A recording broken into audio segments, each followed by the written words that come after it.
क्या 30 साल हो गए पीटीआई पर कुछ होते हुए, और फिर पीटीआई ने जो कुछ किया है शायद उससे पहले पाकिस्तान की तारीख में किसी ने किया भी नहीं है। अल्लाह ना करे कि अब पाकिस्तान में कोई भी सियासी जमात वो वक्त देखे, अल्लाह दुश्मनों को भी उस वक्त से दूर रखे जो हम पे गुजरे थे रंज सारे, जो खुद पे गुजरे तो लोग समझे, जब अपनी अपनी मोहब्बतों के अजाब झेले तो लोग समझे। तो आपका जो ज़माने तालिब इल्मी है उस दौर में, अगर मैं ये बात कहूँ कि जो पहली नशिस्त आपके साथ हुई उसमें जो बहुत सारे कमेंट्स आए, उनमें एक कमेंट ये भी था कि हैदर रिजवी साहब की गुफ्तगू अल्ताफ़ हुसैन के ज़िक्र के बग़ैर अधूरी है। हैदर रिजवी ने नारा दिया कि हमको मंजिल नहीं रहनुमा चाहिए। तो ये नारा जो है, इसके पीछे कहानी क्या है? तो समत का तयन रोज़ अव्वल से होना चाहिए था, जो शायद उस तरह नहीं हो सका। और चलिए, अगर कराची में ऐसा नहीं हो पा रहा था तो ये लंदन में ज़रूर होना चाहिए था कि तो इस घुटन के माहौल में शहर में अल्ताफ़ हुसैन के नाम की वॉल चॉकिंग हुई है, बैनर्स लगे हैं, एमक्यूएम लंदन की सरगर्मियां नज़र आ रही हैं।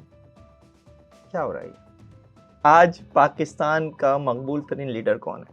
अच्छा, अभी ये बड़ा संजीदा सवाल कर लिया आपने। अभी तक तो मैं उर्दू में जिसको कहते हैं ना, धीमे धीमे पोले पोले चल रहा था। वोट बैंक, सपोर्ट बैंक तो बहरहाल है एमक्यूएम लंदन का, इससे तो कोई दो राय नहीं है। कहा यह जाने लगा है कि 22 अगस्त से पहले एमक्यूएम जो है वो मुसलमान थी और उसका एक खुदा था। 22 अगस्त के बाद जो है वो एमक्यूएम हिंदू हो गई, अब उसके कई भगवान हैं। हकीकत है सही? पानी पर तलवार मारने से पानी कटता नहीं है, हट जाता है। जब वो तलवार हटती है पानी फिर मिल जाता है। तो समझिए कि ज़र पड़ी है, हो जाएगा बेहतर, ऐसी क्या परेशानी है। हैदर अब्बास रिजवी एक काम जरूर करता है, वो कभी स्वीपिंग स्टेटमेंट नहीं देता। हैदर अब्बास रिजवी से बात करने में मजा भी यही है और प्रॉब्लम भी यही है। मैंने सीखा है। नहीं फहीम, पाकिस्तान की किसी एक सियासी जमात का नाम बताओ जिसकी कारकर्दगी की बुनियाद पर उसको सीटें मिल जाए। सब फॉर्म 47 की पैदावार यार माशाल्लाह, जमात इस्लामी, बल्दियात तो अब आधा शहर तो उन्हीं के पास है।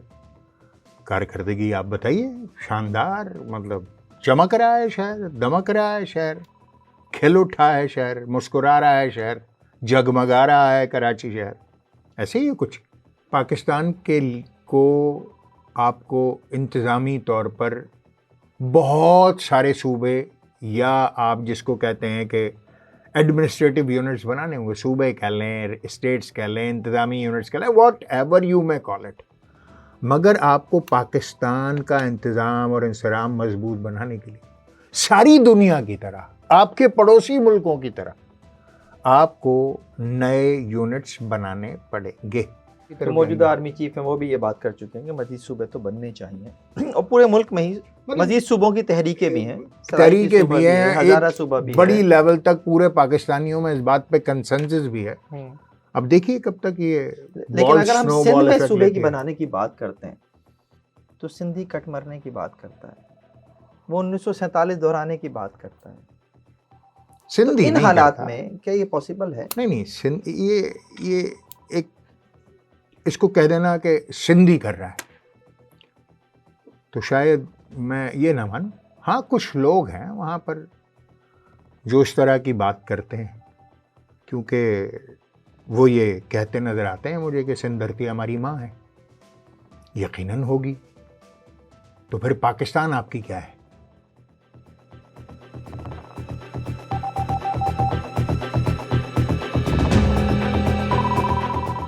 मेरे साथ आज फिर हैदर रिजवी हैं। इनके साथ जो पहली नशिस्त हुई उसमें जो कमेंट्स आए उसमें से एक बात कई अफराद ने कही कि कुछ और बातें होनी चाहिए थी, कुछ तशनगी रह गई है।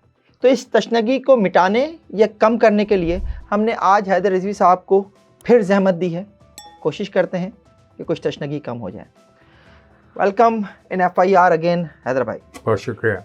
शुस्ता लहजे में शाइस्तगी और तहजीब के साथ उस ज़ुबान में गुफ्तगू करना जिसके लिए दाग ने कहा था सारे जहां में धूम हमारी ज़बां की है, उसमें अगर बात हो तो शायद तशफ़ी नहीं होती, तशनगी रह जाती है।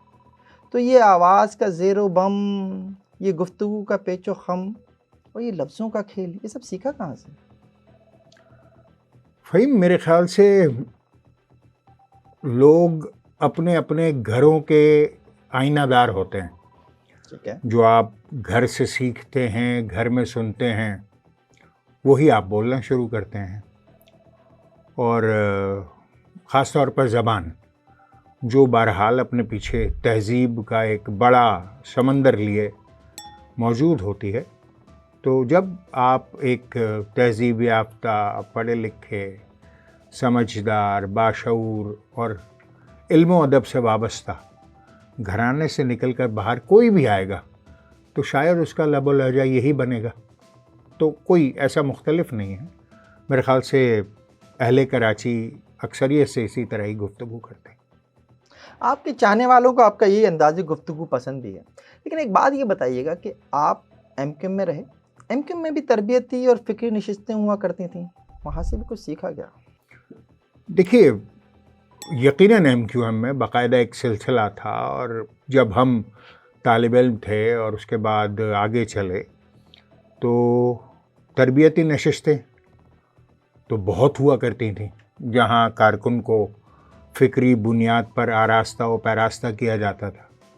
और फिर जाहिर है कि फ़िक्री नशिस्तें हुआ करती थी जो पार्टी या तहरीक के अगराज़ व मकासद और नज़्म व ज़ब्त और ये सारे जो चीज़ें थीं इसका अहाता करती थीं। और वहाँ पर फिर स्टडी सर्कल्स भी होते थे, जहाँ पर अपने साथ चलने वाली दुनिया में दीगर तहरीकों से मवाजना, या फिर जो गुज़िश्तगान हैं, जो तहरीकें चली हैं, दुनिया भर में मशहूर हुई हैं, कामयाब हुई हैं तो उसके असबाब, और नाकाम रहीं तो उसके असबाब, इन पर बहुत काबिल लोग आकर सरासल गुफ्तगू किया करते थे। तो वो एक सियासी तरबियत की बुनियाद रखी जाती थी उन तरबियती नशिस्तों से और फ़िक्री नशिस्तों से और स्टडी सर्कल से, जिसकी बुनियाद पर कोई भी कारकुन जो है मुस्तैद और मुनज़्ज़म और डिसिप्लिन्ड रहता था। तो फिर ऑपरेशन शुरू हो गए और शायद ये चीज़ें जो हैं उस तरह से कंटिन्यू नहीं हो सकें। आज पीटीआई ये कहती है कि पीटीआई के ख़िलाफ़ जो कुछ हो रहा है वो पाकिस्तान की 75 साला सियासी तारीख़ में पहले कभी किसी सियासी जमात के साथ नहीं हुआ। आप मुत्तफ़िक़ हैं इससे? क्या 30 साल हो गए पीटीआई पर कुछ होते हुए, और फिर पीटीआई ने जो कुछ किया है शायद उससे पहले पाकिस्तान की तारीख़ में किसी ने किया भी नहीं है। मगर अभी तो जो है वो उसके अशरे अशीर भी नहीं है फ़हीम, जो हम देख चुके, झेल चुके, बर्दाश्त कर चुके। 25,000 कारकुनान की शहादत, हज़ारों क़ैद-ओ-बंद की सऊबतों में, टॉर्चर सालों में उनके ऊपर तशद्दुद, कुछ जिस्मानी तौर पर हज़ारों माजूर हुए, हज़ारों जो है वो ज़हनी तौर पर माजूर हो गए। कितने लापता हैं आज भी, कितने एक होंगे पीटीआई के जो लापता हैं, या कितने ऐसे हैं कि जो बहरहाल मतलब ये कोई तकाबुल नहीं है। और अल्लाह ना करे कि अब पाकिस्तान में कोई भी सियासी जमात वो वक्त देखे, अल्लाह दुश्मनों को भी उस वक्त से दूर रखे जो हम पे गुजरे थे रंज सारे, जो खुद पे गुजरे तो लोग समझे, जब अपनी अपनी मोहब्बतों के अज़ाब झेले तो लोग समझे। तो ठीक है, और ये कोई तकाबुल और कोई तफाखुर की बात नहीं है। अल्लाह ना करे कि ये वक्त किसी पर गुजरे जो हमने गुजार दिया। तो ये जो वक्त आपने गुजारा कराची ऑपरेशन के दौरान, आप भी ज़ेर ज़मीन चले गए थे, कैसे काटे वो दिन? मुश्किल हालात होते हैं फ़हीम, साया भी साथ छोड़ जाता है, और इनविजिबल जो पावर्स होती हैं वो दिखाई नहीं देती, मगर वो महसूस होती हैं। और बड़े बड़े चाहने वाले जो हैं वो आपको छोड़ जाते हैं, और बड़े बड़े गैर आपको अपना लेते हैं। तो ये वक्त हम पे भी गुजरा, और सब पे ही गुजरा, एमक्यूएम के हर कारकुन पे गुजरा। कुछ कराची से बाहर चले गए, कुछ सूबे से बाहर चले गए, कुछ मुल्क से बाहर चले गए। एक आलम दरबदरी था और सालों जारी रहा। उसमें जो मामूलात ज़िंदगी थे वो ख़त्म हो जाते हैं। जैसे मिसाल के तौर पर मैं ज़माने तालिब इल्मी में ट्यूशन पढ़ाया करता था एक कोचिंग सेंटर में लियाकताबाद में। पाक मॉडर्न कोचिंग सेंटर नाम था। सलीम साहब उसके सरबराह थे और वहाँ पढ़ाता था, और वही गुज़र औक़ात का वाहिद ज़रिया था मेरे लिए। फिर किस्तों पर शेख शौकत अली एंड सन्स लियाकताबाद से किराए की वो मोटरसाइकिल भी ले रखी थी किस्तों पर, तो उसकी किस्तें भी भरनी पड़ती थी। तो ज़रिया आमदनी ख़त्म हो गया, पैसे भी जेब से ख़त्म हो गए, घर तक भी नहीं जा पाते थे। मुश्किलात काफ़ी रही। मतलब जब आप दरबदरी की ज़िंदगी में होते हैं तो मुश्किलात आती हैं, वो मुआशी भी होती हैं, मुआशरती भी होती हैं। बक़ौल हज़रत अली के बुरे वक्त का एक अच्छा पहलू ये है कि अपनों में छुपे गैर और गैरों में छुपे अपनों का पता चल जाता है, दिखा देता है वो। तो वो बहरहाल एक सबक आमोज़ वक्त था। लेकिन तहरीक के लिए वो आप समझते हैं कि बहुत इम्पोर्टेंट था, जिसके ज़रिए तहरीक ने भी सर्वाइव किया और फिर आप भी आ गए। बहुत बड़ा एक टर्निंग पॉइंट था। कंप्लीट मास सपोर्ट, लोगों का साथ था, मुकम्मल हिमायत थी। लोग अपने घरों के दरवाजे हमारे लिए खोला करते थे बगैर जाने बूझे कि हम कौन हैं। जिन लोगों को हम जानते भी नहीं थे उनके घरों पर जो है वो हम रातों को जाकर पनाह लिया करते थे, और वो हमें 2 दिन, 4 दिन, 6 दिन, 8 दिन, जितना भी हो सकता था उस गुर्बत की ज़िंदगी में वो हमें पनाह देते थे। और इस तरीके से वो पूरा एक वक्त गुजरा, और मेरा ही नहीं गुजरा, मतलब MQM के तकरीबन हर कारकुन का गुजरा इससे। और उसमें ही लोग गिरफ़्तार भी होते थे, छापे भी पड़ते थे, पुलिस आए दिन रेड करती थी, और जो वाक़यात हैं बहरहाल वो तो तारीख़ का एक स्याह हिस्सा हैं ही। मगर यकीनन पार्टी को, तहरीक को से जिला मिली उन कुर्बानियों से, और पार्टी आगे गई, इसमें कोई शक नहीं है। आपका जो ज़माने तालिब इल्मी है उस दौर में, अगर मैं ये बात कहूँ कि जो पहली नशिस्त आपके साथ हुई उसमें जो बहुत सारे कमेंट्स आए, उनमें एक कमेंट ये भी था कि हैदर रिजवी साहब की गुफ्तगू अल्ताफ़ हुसैन के ज़िक्र के बग़ैर अधूरी है। हैदर रिजवी ने नारा दिया कि हमको मंजिल नहीं रहनुमा चाहिए। तो ये नारा जो है, इसके पीछे कहानी क्या है? भाई एक टाइम था 1990-91 का, ठीक है, जिसमें अल्ताफ़ भाई का ये वो था कि वो जामे कराची आएंगे और वहाँ पर जलसा होगा, जो बाद में नहीं हो पाया। तो उसमें उस ज़माने में जो APMSO का तरीक़ेकार ये था कि वो, उसका मैंने बताया था आपको कि एक महफ़िल हुआ करता था, और वो तराने और गाने और हैंडबिल्स और पोस्टर्स और ये सारे इब्लागी काम किया करते थे, तशहीरी काम किया करते थे। तो उस ज़माने में मुझे एक बार फिर ये कहा गया कि मैं इस मौके पर या इस तारीख़ी मौके पर एक फिर तराना लिखूं। तो एक तराना लिखा था उस वक्त, ऐ मेरी कौम के रहबर और रहनुमा, दे रही है सदा जामिया की हवा। उसमें एक बंद था, फ़त्हो नुसरत सदा तेरे हमराह हो, सबके दिल में सदा तेरी ही चाह हो, हमको मंजिल नहीं रहनुमा चाहिए, उस पे ले चल हमें जो तेरी राह हो। तो ये एक जो तीसरा इसका मिसरा था वो एक बंद का हिस्सा था उस तराने का। ये तराना रिकॉर्ड भी हुआ मगर उतना नहीं बजा और उतना मशहूर नहीं हुआ क्योंकि वो इवेंट ही नहीं हो पाया। अच्छा, तो जब वो इवेंट नहीं हो पाया तो जाहिर है वो शेल्फ हो गया। मगर जब ऑपरेशन शुरू हुआ और जब लोगों ने दीवार पर लिखा, एक बड़ी तारीख़ी एक वो था, चौकिंग थी, अल्ताफ़ चैप्टर इज़ क्लोज्ड, तो उसके जवाब में MQM ने इस मिसरे को स्लोगन बना लिया और स्लोगन बना के उसको काउंटर नैरेटिव दिया।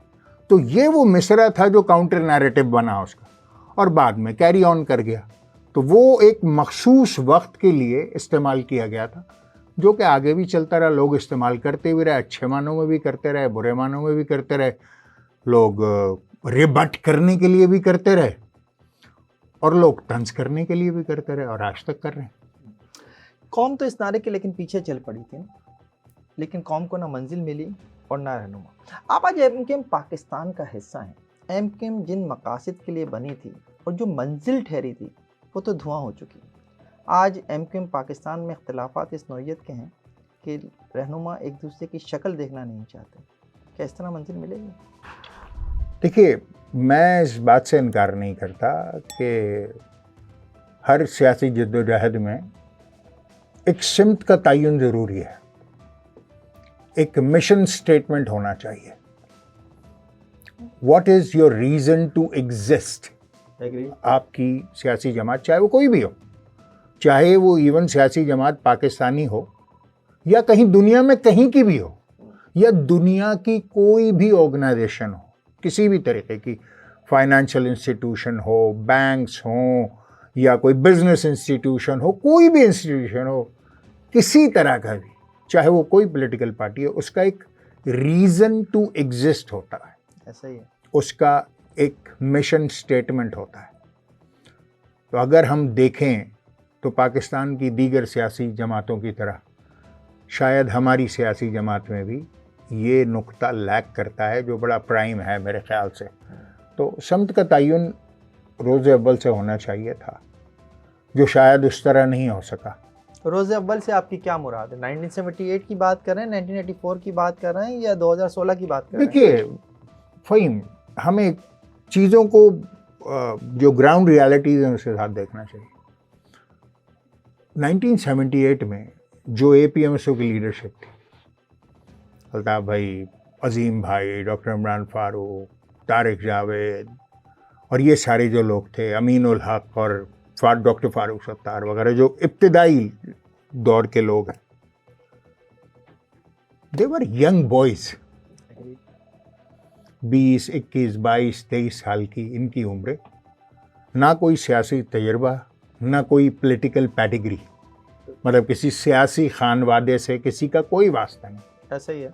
आम लोग जो कि बस निकल खड़े हुए, तो उनसे तो आप ये तवक्को नहीं रख सकते कि वो इतना बड़ा विजन रखते हों उस एक वक्त में, या इतने ऑर्गेनाइज्ड हों, या इतनी फिक्र रखते हों, क्योंकि लोअर मिडिल क्लास के लोग अपने मकसद के हुसूल के लिए उन्होंने यही कदम उठा लिया। ये बहुत बड़ी बात थी, बहुत बड़ी बात थी। मतलब ये कदम अपनी ज़ात में एक इनकलाब था। ठीक है, कि आप सोच भी सकें कि ऐसे कोई नौजवान सर फिरे 20-50 निकल आएंगे और वो एक एफर्ट करना शुरू कर देंगे जिसके नताइज का शायद उनको खुद यकीन ना हो उस वक्त, बस चल पड़े। तो बड़ा काम हुआ, इसमें कोई शक नहीं। फिर आखिर 1984 आ गया।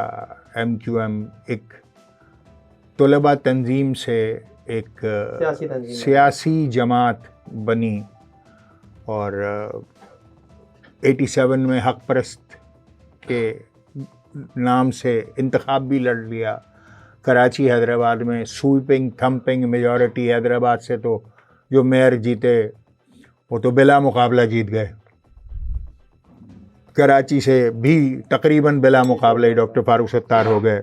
आफ्ताब शेख हैदराबाद से जीते। अंदरून सिंध एक वेव डेवलप हुई। उस वक्त भी शायद ये गुमान नहीं करना चाहिए कि उस वक्त भी कोई ऐसी कॉन्क्रीट बात हो सकती, मगर with the passage of time, जो जैसे मैं अर्ज़ करता हूँ हमेशा कि एक इर्तिकाई सफ़र होता है हर शख्स का, हर इंसान का, हर ऑर्गेनाइजेशन का, हर फ़िक्र का, हर सोच का। फ़िक्र बदल जाती है, सोच बदलती है, इर्तिका पजीरियत इसी का नाम है।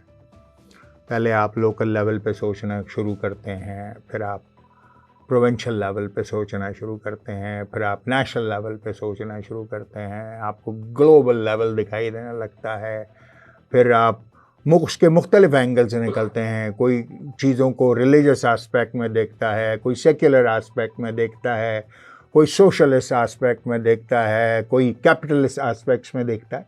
तो फिक्र के मुख्तलिफ जाविये निकलते हैं। ये शऊरी सफ़र है जो हर इंसान के साथ है, ये कोई इतनी बड़ी बात नहीं है, मगर ये होता है। उस वक्त एक वक्त आया कि जब ये ठहराव नज़र आया क़यादत में, और उस वक्त मेरे ख्याल से वहाँ पर ये शऊरी फ़ैसले होने चाहिए थे कि सिमत का तयन क्या होगा। सिमत का तयन नहीं था 78 में जो है, फिर भी जो है चल पड़े थे। ऐसा तो नहीं होता कभी भी ना कुछ तो था जिसकी बुनियाद के ऊपर जो है वो APMSO का क़याम अमल में आया। कोटा सिस्टम था, नौकरियां नहीं मिलती थीं, दाखिले नहीं मिलते थे, तो सिमत तो यही थी ना कि जनाब हमने ये हासिल करना है। देखो, कुछ तो होते हैं मोहब्बत में जुनू के आसार, और कुछ लोग भी दीवाना बना देते हैं ना। तो चल तो पड़े थे, समझ में आ गया था कि भाई मुहाजिरों को अब अमली जद्दोजहद में महाजिर नाम के साथ कदम रखना पड़ेगा, वरना तो मुश्किलात बढ़ती चली जाएंगी। अच्छा, ये क्या सब्जेक्ट था कि ये प्रॉब्लम आइडेंटिफाई हो गई थी। मतलब अभी तक तो हे वाए था, पता ही नहीं चल रहा था।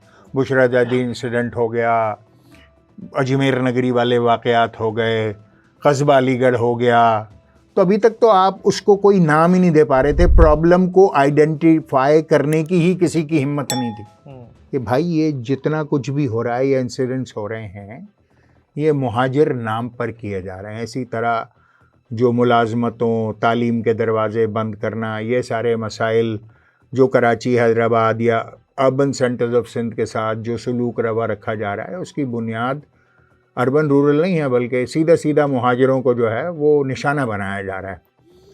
तो समझ सब रहे थे, मतलब वो तमाम लोग जो MQM में नहीं भी थे, दीगर जमातों में भी थे, या अगर किसी जमात में नहीं भी थे, कोई उनकी सियासी वाबस्तगी नहीं थी, मगर समझदार बाशऊर लोग थे, वो इस बात को समझ रहे थे कि ये बाकायदा एक प्लानिंग मंसूबा बंदी के तहत जो है वो मुहाजिरों को दीवार से लगाने की कोशिश है। मगर झील में पहला पत्थर कौन मारे? तो APMSO की शक्ल में वो एक पत्थर तो नहीं पड़ा, कंकर पड़ा, कुछ इर्ताश बना झील में। ठीक है, मैं ये नहीं कहता कि वो लहरें बन गई और वो लहरें मौजें बन गई और मौजों ने तूफान बपा कर दिया, मगर ये एक कंकर गिरा। चंद लोगों ने इब्तिदाई जो APMSO के रहनुमा थे, उन्होंने कंकर फेंका झील में, तालाब में इर्ताश पैदा हुआ, उससे लहरें बननी शुरू हुई, और उन लहरों को आहिस्ता आहिस्ता कराची, हैदराबाद, मीरपुर खास, सक्खर और दीगर अंदरून सिंध में जहाँ जहाँ महाजिर आबाद थे, उन्होंने उस लहरों के इर्ताश पे अपने आप को तरकता महसूस किया। जब वो एक एहसास बेदार हुआ तो वो आहिस्ता आहिस्ता जमा होने शुरू हुए, और ये जो लहरें मरकज़ गुरेज थीं, आहिस्ता आहिस्ता जब टकरा के किनारों से पलटी तो वो मरकज़ माइल हो गई और एक मरकज़ वजूद में आ गया। और वो मरकज़ जो है वो फिर वहाँ से MQM ने जन्म लिया और एक बड़ी लहर बनी, और उस बड़ी लहर से फिर वो सारे तूफ़ान बरपा हुए। वो एक सैले आब जो अवामी मैंडेट का जो 10 इंतखाबात तक मुसलसल साथ चलता रहा, वो सब ने अपनी आंखों से देखा है, वो तारीख़ का हिस्सा है। मैं फिर आपसे यही जानना चाहूँगा, फ़िज़िक्स तो आपने पढ़ा दी, ये बताइए कि जनाबे वाला कि सिमत का तयन क्यों नहीं हो सका आपके ख़्याल में? मेरे ख्याल से शायद वक्त और हालात ने कभी संभलने का मौका नहीं दिया, और कभी जिस जांफशानी की इसमें ज़रूरत थी, there should have been a very well thought of process कि जो उसको एनालाइज और एवेल्यूएट करता।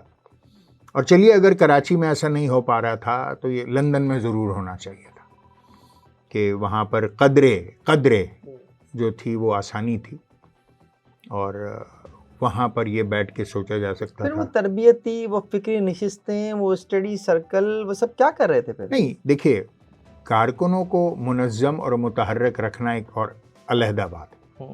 यानी शुरू में जब आप चले थे तो मुख्तलिफ वक्तों में मुख्तलिफ बातें आती रहीं, ठीक है ना। कभी आपको सूबा चाहिए था, कभी आप सूबे से बैक ऑफ हो गए, कभी आपके लिए बल्दियात सब कुछ था, फिर ये समझ में आया कि नहीं बल्दियात कुछ भी नहीं है, फिर आप नेशनलिस्टिक लेवल पर चले गए, कौमी असम्बली के रुकन बन गए, वहाँ से ऐवान के ज़रिए आपने इख्तियारात जो है वो अपने लोगों तक, आवाम तक या उनकी दादरसी करने की कोशिश की। तो ये सारी चीज़ें जो हैं ये आपने तजर्बात करके देख लिए। तो एक वक्त ऐसा आना चाहिए था जहाँ पर मरकज़ी क़यादत को एक समत का तयन कर देना चाहिए था, और अगर नहीं किया गया तो अब भी हो जाना चाहिए, मेरा मानना है। आप भी तो बहुत वक्त पहले ही मरकजी कायदीन में शुमार होने लगे थे, और आप अब कह रहे हैं बैठ कर के जनाब अब तयन हो जाना चाहिए। तो इस तयन के लिए आपका क्या किरदार है? देखिए, किसी भी प्रॉब्लम के सॉल्यूशन के लिए जब आप बैठते हैं तो मल्टीपल सॉल्यूशंस आपके सामने आते हैं। मिसाल के तौर पर आपकी गाड़ी का पेट्रोल ख़त्म हो जाए और आपकी गाड़ी रास्ते में रुक जाए, अब ये एक प्रॉब्लम है, मसला दरपेश आ गया कि जी पेट्रोल ख़त्म हो गया। अब आपके पास एक रास्ता पेट्रोल भरने का ये है कि आप गाड़ी को धक्का लगाते हुए पेट्रोल पंप चले जाएं, और वो पता नहीं पेट्रोल पंप आगे कितनी दूर है, आपको कुछ नहीं पता, मगर आप धक्का लगाते हुए कोशिश करेंगे, लोगों से मदद मांगेंगे कि भाई गाड़ी को धक्का लगा के पेट्रोल पंप तक पहुंचा।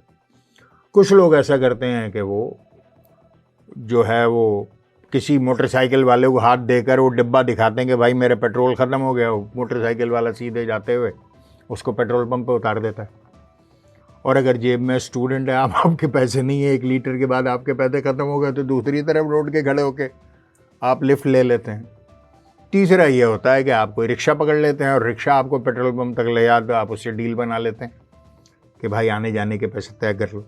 तो हर प्रॉब्लम का, हर सवाल का कई जवाबात हो सकते हैं, और जब आप एक बड़ी आप समझिए कि पैनल ऑफ स्टेक होल्डर्स के साथ बैठते हैं, या राब्ता कमेटी के साथ बैठते हैं, या लीडरशिप बैठती है, तो जाहिर है 2-4 लोगों पर तो मुश्तमिल नहीं होती वो, और फिर उसके बाद सिर्फ राब्ता कमेटी या दीगर और वो नहीं होते फोरम, और जगह भी वो चीज़ें जाती हैं। कोई थिंक टैंक होता है, कोई आपके हमदर्द होते हैं जो अच्छी पोजीशन पे होते हैं, जिनके अच्छे एक्सपीरियंसेस होते हैं, कोई ब्यूरोक्रेसी में होता है, कोई इदारों में होता है, कोई कहीं होता है, कोई कहीं, सबसे फीडबैक लेते हैं आप। तो शायद वो प्रोसेस मुकम्मल नहीं हो पाया, और उसकी भी कई वजूहात रही, और अगर नहीं भी हो पाया तो इट्स नेवर टू लेट, अब हो जाना चाहिए। जो मैं समझता था मेरी नाक़िस राय थी, वो मैं अपनी नाक़िस राय वक्तन फ़वक्तन इनपुट अपना देता रहा। लिखने पढ़ने का मुझे शौक़ रहा है, थोड़ी सी तारीख़ पढ़ ली है, थोड़ा सा अदब पढ़ लिया है, थोड़ी सी सियासत पढ़ ली है, थोड़ा सा मज़हब पढ़ लिया है, थोड़ा करके मतलब जैक ऑफ ऑल गुजारा कर लेते हैं, मास्टर ऑफ नन तो हैं, तो अपना इनपुट दिया। चलें, फिज़िक्स के बाद आपने सोशल वर्क भी पढ़ा दिया। अब मुझे ये बताइए कि आप बेसिकली पॉलिटिक्स के स्टूडेंट हैं। ये जो इस वक्त सूरत हाल है MQM की, जिसमें सिंध का तयन नहीं हो पा रहा, इसकी वजह ये सियासतदानों का या रहनुमाओं का एक दूसरे को बर्दाश्त ना करना बड़ी वजह है। देखिए, एक जमात जो है वो मुख्तलिफुल ख़याल लोगों का नाम होता है, और जैसे मैंने आपको बताया कि अगर पहले ये तय हो जाए कि प्रॉब्लम यही है, भाई अगर सड़क पे गाड़ी बंद हो जाए तो एक पहलू यह है कि हो सकता है पेट्रोल ख़त्म हो गया, दूसरा पहलू यह है कि बैटरी का वो कनेक्टर जो है वो निकल गया हो, तीसरा पहलू कोई उसमें और कोई ख़राबी हो सकती है, डायनामो काम ना कर रहा हो, या कुछ और प्रॉब्लम हो सकती है। तो पहले तो ये तय हो जाए कि भाई प्रॉब्लम है क्या। अल्लामा हैदर रिजवी साहब 1978 से लेकर आज तक नहीं, अगर प्रॉब्लम का ही तयन नहीं हो सका। नहीं, मैं ऐसा नहीं कह रहा। आप सिर्फ आपने मौजूदा क़यादत की बात की है ना, MQM पाकिस्तान की, तो मैं उसका बड़ा सादा लफ्ज़ों में जवाब देने की कोशिश कर रहा हूँ, बग़ैर किसी हिद्दत को पैदा किए, कि पहले बैठकर सब ये तो तय कर लें कि प्रॉब्लम क्या है। चले फिर मैं फिर आपसे हल भी तय कर लेंगे। ये इसी को आप ही की बात को आगे बढ़ाते हुए मैं आपको एक क्यू देने की कोशिश करता हूँ। गवर्नर सिंध कामरान टिसोरी साहब ने गवर्नर हाउस में एक प्रोग्राम में हालिया दिनों में एक बात कही कि हमें आपस में सियासत नहीं करनी चाहिए, हमारे चेयरमैन खालिद मकबूल सिद्दीकी ही हैं। क्या वजह बनी है कहने? भाई बात ये है कि हर सियासी जमात में, मैंने अर्ज़ किया आपसे कि मुख्तलिफ़ ख़याल लोग होते हैं और बसा औक़ात कुतबैन भी जन्म लेते हैं। ठीक है। और जब कुतबैन जन्म लेते हैं तो कारकुनान की जो ज़हनी बालीदगी है और या उसकी क्लैरिटी ऑफ विज़न है, उसको क्लियर करने के लिए चीज़ें बार बार रीइटरेट करनी पड़ती हैं, दोहरानी पड़ती हैं, तो ताकि बात बिल्कुल क्लियरली डिलीवर हो जाए और कहीं कोई इबाहम है तो रह जाए, ख़त्म हो जाए। तो कुतबैन जब होंगे तो इबाहम भी होंगे और इबाहम होंगे तो इबाहम दूर भी होंगे। आप समझते हैं कि आप अपनी बात जो है वो सादा अल्फाज में उस कौम को समझाने में कामयाब हो गए हैं जिसकी आप नुमाइंदगी करते हैं? मेरे सवाल के जवाब में, या मैं अपना सवाल दोबारा दोहरा देता हूँ? नहीं, देखो मियाँ, बात बैनुस्सुतूर होती है। बिल्कुल होती है, बात बैनुस्सुतूर होती है, शेर में हाशिए नहीं होता है। तो आप शायर भी हैं, आपसे आपकी शायरी भी सुनेंगे आज। लेकिन चले मुझे ये जरूरी नहीं है कि मैं समझ गया, दिया जाए, मैं समझ गया आपकी बात, और मेरा ख्याल है कि देखने वाले भी समझ गए होंगे कि हैदर अली साहब कहना क्या चाह रहे हैं।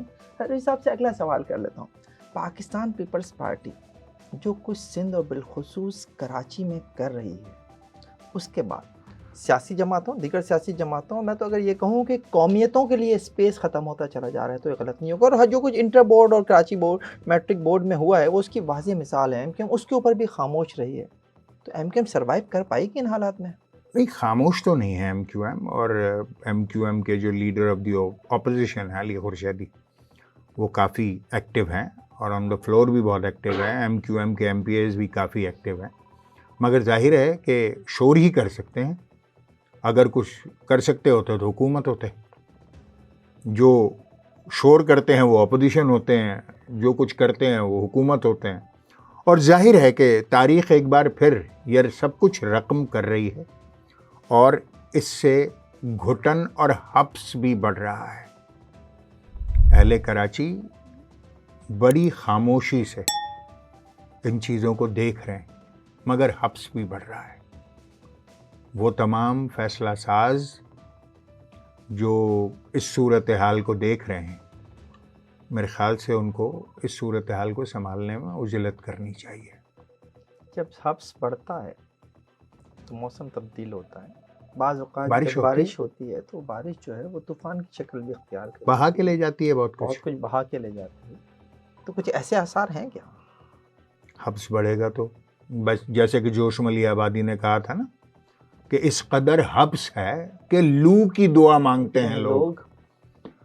तो अब अगर सूरत हाल यहाँ तक आ जाएगी तो मुनासिब नहीं है। एमक्यूएम, अगर आप ये कह रहे हैं कि एमक्यूएम के जो अपोजिशन लीडर हैं अली खुर्शीदी साहब वो आवाज़ उठा रहे हैं सिंध असेंबली में या दीगर फोरम्स पे भी अगर एमक्यूएम आवाज़ उठा रही है, तो दूसरी तरफ पाकिस्तान पीपल्स पार्टी एमक्यूएम की फलाही तंजीम केकेएफ को, खिदमत खल्क फाउंडेशन को नोटिस जारी कर रही है मेयर कराची के थ्रू, अभी खाली करो ये, तो ये दबाव बर्दाश्त कर जाएगी एमक्यूएम? मैं यही अर्ज कर रहा हूँ ना आपसे कि हब्स बढ़ रहा है। ये जो छोटे छोटे थपेड़े हैं ना, ये एक लंबी घुटन को बनाने में मदद कर रहे हैं। तो इस घुटन के माहौल में शहर में अल्ताफ़ हुसैन के नाम की वॉल चॉकिंग हुई है, बैनर्स लगे हैं, एमक्यूएम लंदन की सरगर्मियां नज़र आ रही हैं, क्या हो रहा है? देखिए, जाहिर है कि वोट बैंक, सपोर्ट बैंक तो बहरहाल है एमक्यूएम लंदन का, इससे तो कोई दो राय नहीं है, और वो कोशिश भी कर रहे हैं। अब जो ये सब्जेक्ट है, मेरे ख्याल से ये सियासी नहीं है, ये रियासती है। तो रियासत तो माँ की तरह होती है, माफ़ भी कर देती है। देखते हैं। एमक्यूएम का इल्ज़ाम है कि 2018 के इलेक्शन में उससे सीटें छीन कर पीटीआई को दे दी गई और फिर जब इस्टेब्लिशमेंट की गोद से पीटीआई उतर गई तो फॉर्म 47 के ज़रिए वही सीटें जो है वो एमक्यूएम को वापस मिल गई। लेकिन एमक्यूएम की जो मौजूदा सूरत हाल है और जो कारकर्दगी है उसकी बुनियाद पर यह नहीं कहा जा सकता शायद कि वो आइंदा इंतखाबात चाहे वो बल्दियाती हों या कौमी हों उनमें उसको जो है वही अवामी पजीराई मिल सकेगी। तो क्या इसकी वजह से एमक्यूएम लंदन के लिए माहौल बनाया जा रहा है? फ़हीम, पाकिस्तान की किसी एक सियासी जमात का नाम बताओ जिसकी कारकर्दगी की बुनियाद पर उसको सीटें मिल जाएं। सब फॉर्म 47 की पैदावार है। नहीं, मैं ये नहीं कह रहा, मैं कह रहा हूँ कि पीटीआई की भी डिलीवरी बता दीजिए। भाई मैंने तो देखा ना कराची शहर में कि सदर भी इसी शहर से, वज़ीर आज़म भी इसी शहर से, गवर्नर भी इसी शहर से, वफाकी वज़रा भी इसी शहर से, मगर क्या डिलीवरी हुई कराची में? मतलब सभी कुछ, सारा मैंडेट तो लेकर उनकी झोली में डाल दिया गया था। तो ये बातें जो है ना, ये दूसरों पर भी अगर हम अप्लाई कर लें, कारकर्दगी माशाल्लाह हमारी दोस्त सियासी जमात है पीपल्स पार्टी या नून या एएनपी या जेयूआई, व्हाटएवर, किसी का भी नाम ले लें आप, पाकिस्तान माशाल्लाह जमात इस्लामी, बल्दियात तो अब आधा शहर तो उन्हीं के पास है। कारकर्दगी आप बताइए, शानदार, मतलब चमक रहा है शहर, दमक रहा है शहर, खिल उठा है शहर, मुस्कुरा रहा है शहर, जगमगा रहा है कराची शहर, ऐसे ही कुछ। हक दो कराची का नारा जो है वो भी कहीं दब गया है। हाँ, अब ये देखिए काफ को अच्छी तरह जो है उसका मखरज अदा किया कीजिए। माज़रत चाहता हूँ, आप ये बता दीजिए मुझे कि आपके ख्याल में आज पाकिस्तान का मकबूल तरीन लीडर कौन है? देखिए मेरे ख्याल से तो इस वक्त अगर सेगमेंटाइज कर लें आप, नहीं करें सेगमेंटाइज, तो फिर आपको कैसे तय करेंगे आप? मैंने तो आपसे सिंपल सादा सा सवाल किया, पाकिस्तान का आज की तारीख में मकबूल तरीन लीडर कौन है? भाई मकबूल होने की कोई इकाइयां तो तय करेंगे ना आप। चलें आप कीजिए। मैं यही कह रहा हूं कि आपको सेगमेंटाइज करना पड़ेगा। क्या आप सूबा दर सूबा चलेंगे या शहर दर शहर चलेंगे? तो ये बात करनी इतनी आसान रह नहीं जाएगी। खैबर पख्तूनख्वा में सूरत हाल लोग ये समझते हैं कि बिला शिरकत गैर पीटीआई है, जबकि मैं भी छोटा सा सियासी कारकुन हूँ, मेरी भी 2-4 बरस इस दश की सयाही में गुजरे हैं। क्या कहने 2-4 बरसों की बात। जेयूआई एक बड़ा पोर्शन है, शेरपाव ग्रुप एक बड़ा पोर्शन है, एएनपी ठीक है नहीं सीटें जीत पा रहे इस वक्त, मकबूलियत नहीं है, मगर वो एग्जिस्ट करते हैं वहाँ पर। जमात इस्लामी अली खान साहब की तो लेकिन ज़ुबान इन दिनों बहुत सख्त है। हाँ, मतलब अब सियासी जमातें अपनी अपनी पॉलिटिकल पॉस्चरिंग तो करते ही हैं ना, उसमें दीगर और ग्रुप्स हैं। तो आप अगर ये तय कर दें कि पीटीआई खैबर पख्तूनख्वा में बिला शिरकत गैर है, तो शायद मेरे लिए मानना ये मुश्किल हो जाए, क्योंकि थोड़ा बहुत हमने भी बड़ों की जूतियाँ सीधी की हैं तो कुछ शायद सीख लिया। पंजाब को ले लीजिए, तो पंजाब में भी आप यानी बायक जुबान किसी को भी क्लैरिटी से मेजॉरिटी नहीं दे सकते। वहाँ की बड़ी कंटेंडर जो है वो नून है, फिर पीटीआई है, पीपल्स पार्टी का भी वहाँ कुछ है, वोट बैंक है, पोर्शन है उनका, दीगर सियासी जमातें भी वहाँ पर हैं, फिर मजहबी सियासी जमातें भी हैं पंजाब में, खैबर पख्तूनख्वा में भी हैं। बलूचिस्तान के बारे में मतलब कुछ कहना जो है वो भी एक मुश्किल सूरत हाल है, क्योंकि वहाँ पर भी जो क्लियर कट जो सपोर्ट या पॉलिटिकल डायनामिक्स किसी एक आदमी को बड़ा लीडर जो है वो करार देने में मुकम्मल तौर पर कामयाब नहीं है। और अगर सिंध में भी आ जाएं तो चाहे वो अंदरून सिंध हो या कराची, हैदराबाद, अर्बन और रूरल सिंध, वहाँ पर भी सूरत हाल मुख्तलिफ है। तो आप कहीं पर भी बिल्कुल वाज़े और वाशिगाफ अल्फाज में ये नहीं कह सकते थे कि यही शख्स पाकिस्तान का फला मिस्टर एक्स मकबूल तरीन लीडर।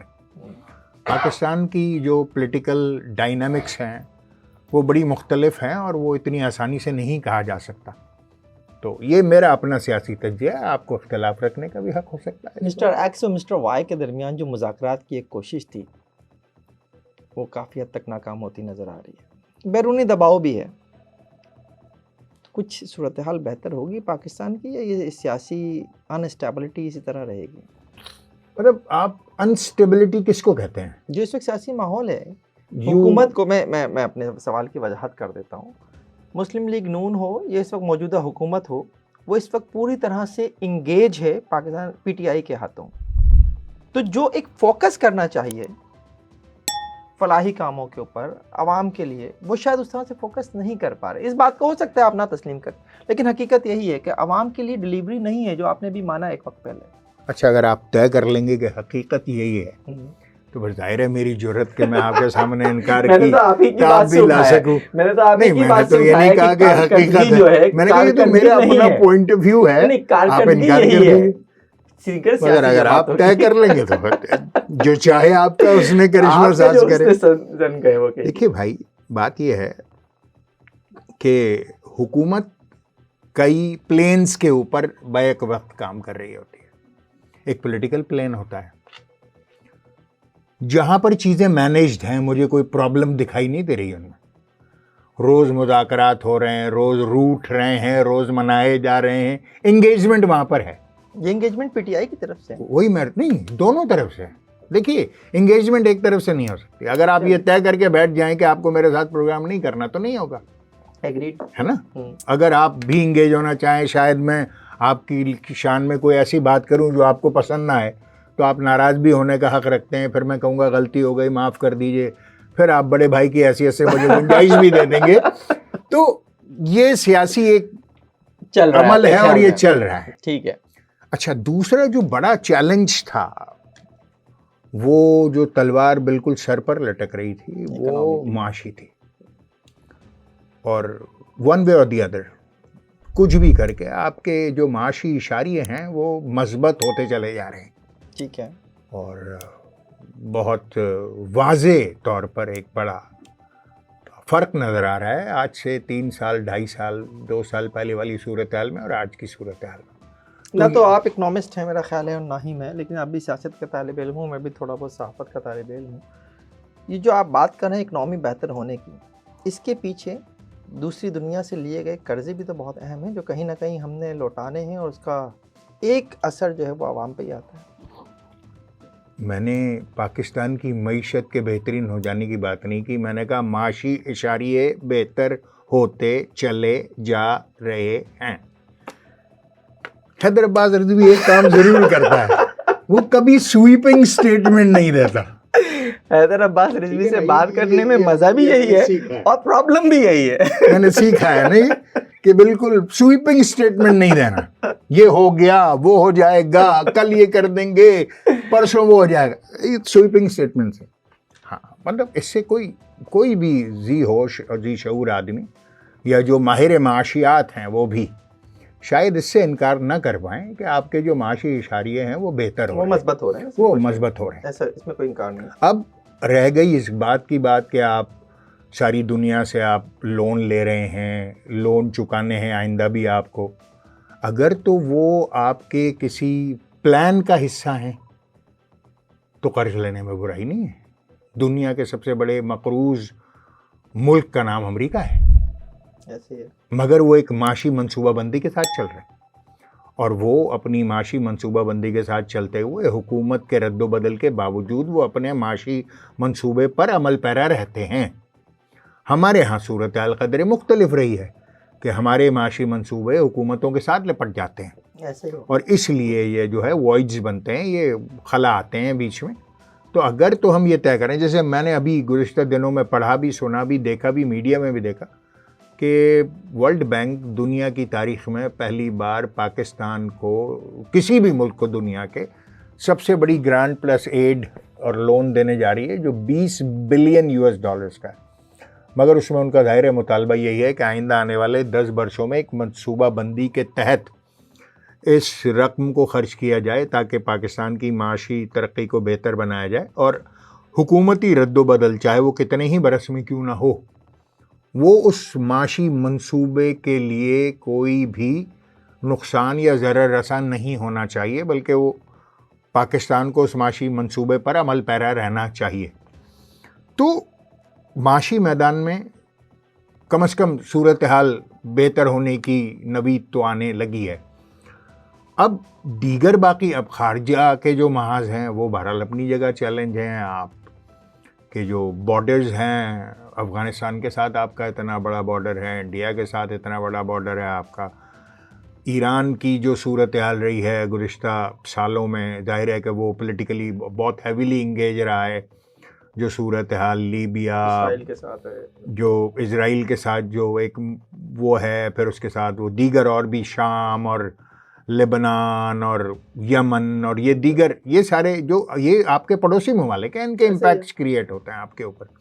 तो जाहिर है कि हमारी खारजा पॉलिसी जो है इस लेवल पर बहुत सोच समझ कर और फूंक फूंक कर फैसले कर रही है और बड़ा जो है वो मिनट टू मिनट चीज़ें चेंज होती हैं इस सूरत हाल में, तो अकॉर्डिंगली डील करना पड़ता है। तो मैं ये नहीं कह रहा हूँ कि हुकूमत बहुत शानदार काम कर रही है और इससे अच्छी हुकूमत कभी आई नहीं, मैं ऐसा नहीं कह रहा हूँ।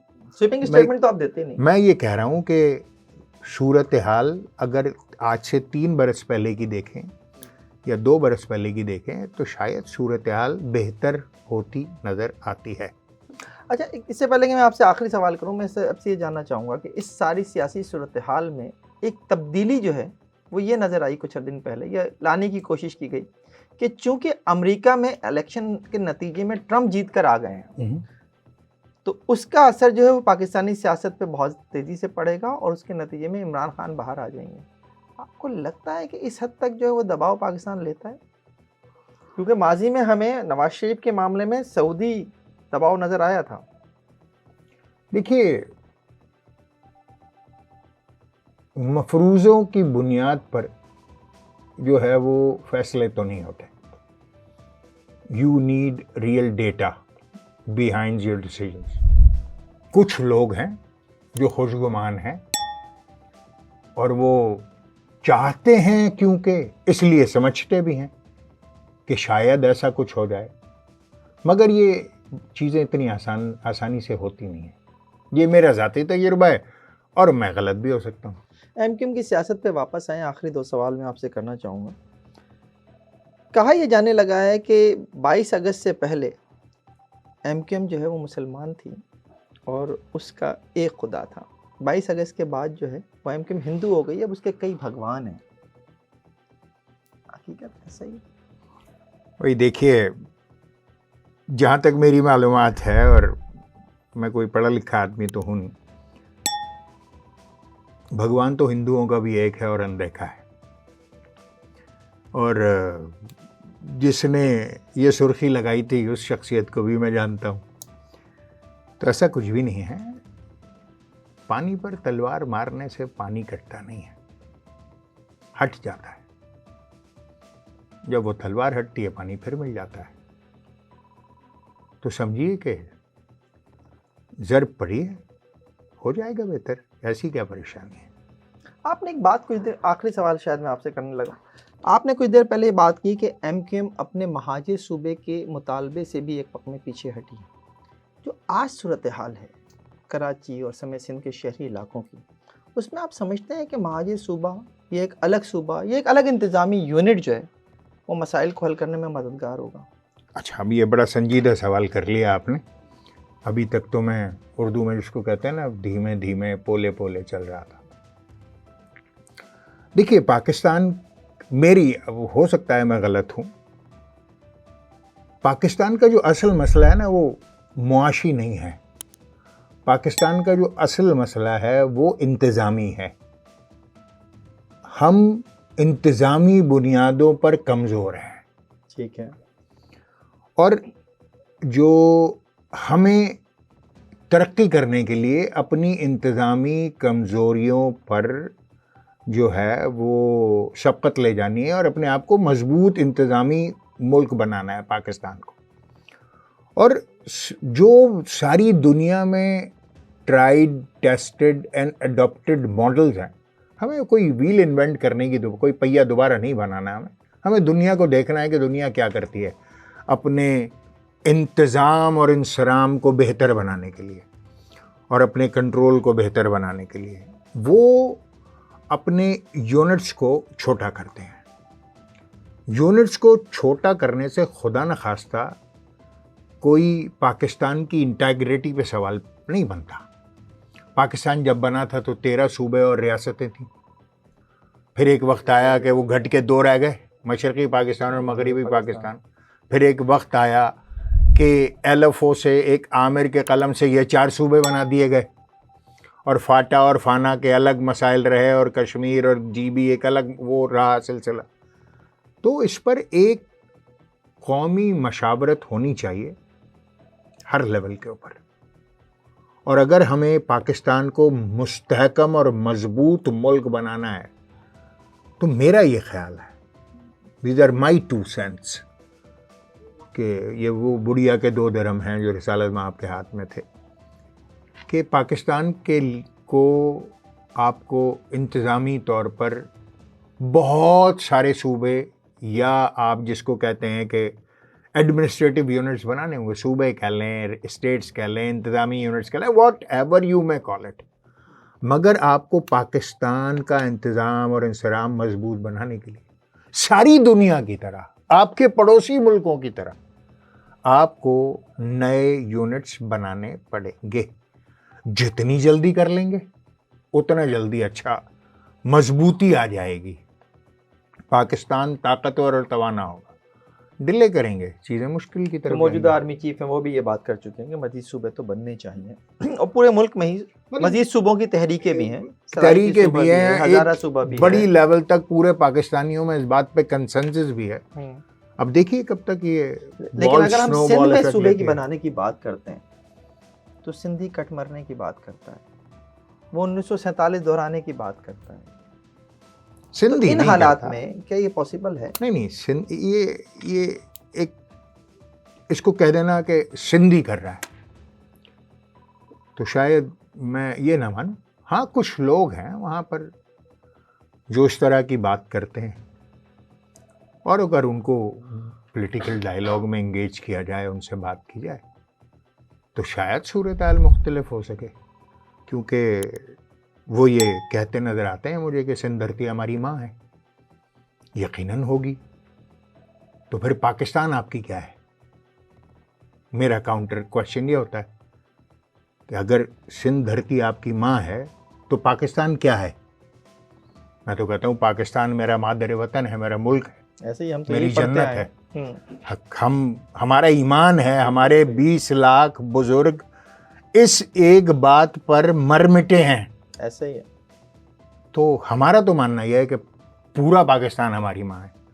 अब मैं अगर कल को ये कह दूं कि गुलशन इकबाल मेरी माँ है क्योंकि मैं गुलशन इकबाल में रहता हूँ, या कल कोई ये कह दे कि लियाकत आबाद उसकी माँ है, तो ये बात मेरे ख्याल से मैं कम अक्ल आदमी हूँ मगर मेरी समझ में नहीं आती। लेकिन हालिया दिनों में जो सिंध में कुछ ऐसी वीडियोस भी सामने आई कि जिनमें एक रैली में जो है वो बड़े नारे लगे हैं, शायद आपकी नज़र से भी गुजरे हो, जिसमें इसी बात को लेकर जो है वो बड़े ही पाकिस्तान मुखालिफ नारे लगे हैं। तो इन हालात में मैं इसीलिए आपसे सवाल करना चाहा था कि इन हालात में थोड़ा सा ये मुश्किल हो जाएगा इंतज़ामी यूनियन बनाना। मैं फिर देखें मोहतात रहते हुए आपकी तरह कोई स्वीपिंग स्टेटमेंट देने से किसके लिए मुश्किल हो जाएगा? सिंध तकसीम की बात नहीं कर रहा, किसके लिए मुश्किल जिन्होंने बनाना है। मेरे ख्याल से तो जो फैसला होना होता है वो होके रहता है, कोई ऐसी बड़ी बात नहीं है। जब तय हो जाएगा हो जाएगा। हम ये चाहते हैं कि थोड़ा जल्दी हो जाए ताकि पाकिस्तान और ताकतवर और तवाना, माशी तौर पर मजबूत, इंतज़ामी तौर पर मजबूत एक रियासत बनकर सारी दुनिया के सामने उभरे। क्या आपको लगता है कि शायद पाकिस्तान पीपल्स पार्टी ने भी ये नविश्ता दीवार पढ़ लिया है और वो जो कुछ कर रही है इस वक्त पाकिस्तान सिंध के सरकारी महकमों में और जो कुछ सिंध के तालीमी इदारों में, वो उसी की वजह से कर रही है कि सिंध की अगर किसी वक्त इंतज़ामी यूनिट के तौर पर तकसीम भी होती है उन्हें उनका हिस्सा प्रॉपर मिलता है? देखिए, माशाल्लाह से मेरा ख्याल ये है कि सिंध की के जो वसाइल हैं वो बेपनाह हैं, कुदरती, मादनी, ज़रई दौलत से मालामाल ज़रूरी दौलत खित्ता तो है। ना कहा करें। मुझे इस बात पे सियासतदानों की हमेशा से एतराज़ रहा है कि अगर हम ज़रूरी मुल्क हैं भी तो फिर टैक्स क्यों नहीं लगता। देखिए, टैक्स एक अलग बात है, दौलत तो है। लेकिन अगर- वो दौलत चंद जेबों में ही जा रही है। वो एक उसके बाद की बात है, ठीक है ना।